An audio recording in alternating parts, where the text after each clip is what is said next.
In the north, the United Kingdom is stirring, the locals fed up with Westminster control, the cry for more powers, more freedom, more independence. The place? Manchester, rather than Scotland, and this week's historic decisions will reverberate here too.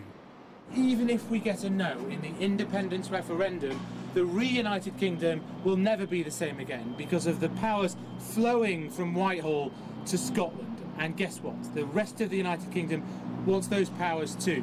Not just Wales and Northern Islands, but the city regions of England, like here in Greater Manchester. Forget about Devo Max. What about Devo Mac? In what was derelict East Manchester, an example of what can be done already. New housing, schools and sports facilities, building on some government spending, yes. But now, investments from the wealthiest Middle Eastern oil funds, who get to add their name to council-owned stadiums and tram stops. But the Devo Manc report, out tomorrow, says the prize is much bigger. The offer to Westminster and the rest of the country from the city's leaders will pay our own way. Instead of spending nearly £5 billion in taxes raised elsewhere, just free us to make our own spending decisions and boost our economy, as is the plan in Scotland and Wales. The Scottish referendum is about your choice of jailer. My argument is that cities like Manchester, cities like Glasgow, and indeed remote areas like the Western Isles and Cornwall need to be set free from the shackles of over-centralised control from Westminster. Kind of Mancunian independence or fiscal independence? Well, it's not independence. There are clearly things that bind us together as well, but Greater Manchester has an economy bigger than that of Wales. It's completely unacceptable that we should have less control over our own destiny than they do.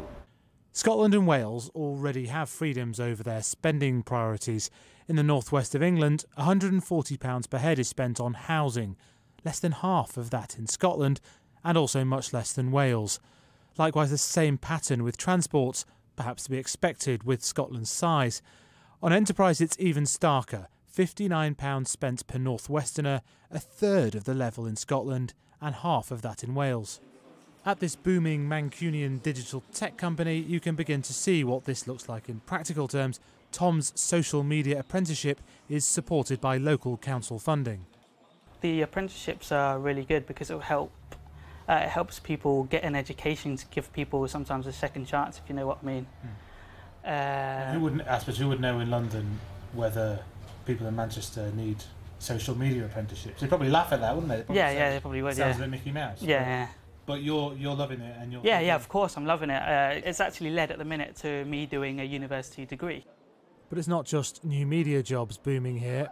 While you won't find bowler hats in newly regenerated spinning fields, this is what they call north sourcing, the quiet migration of thousands of banking jobs from the City of London. All that's been achieved with limited regional existing powers, but Manchester feels it can do much more if it controls every penny of the £22.5 billion spent by government in the wider region.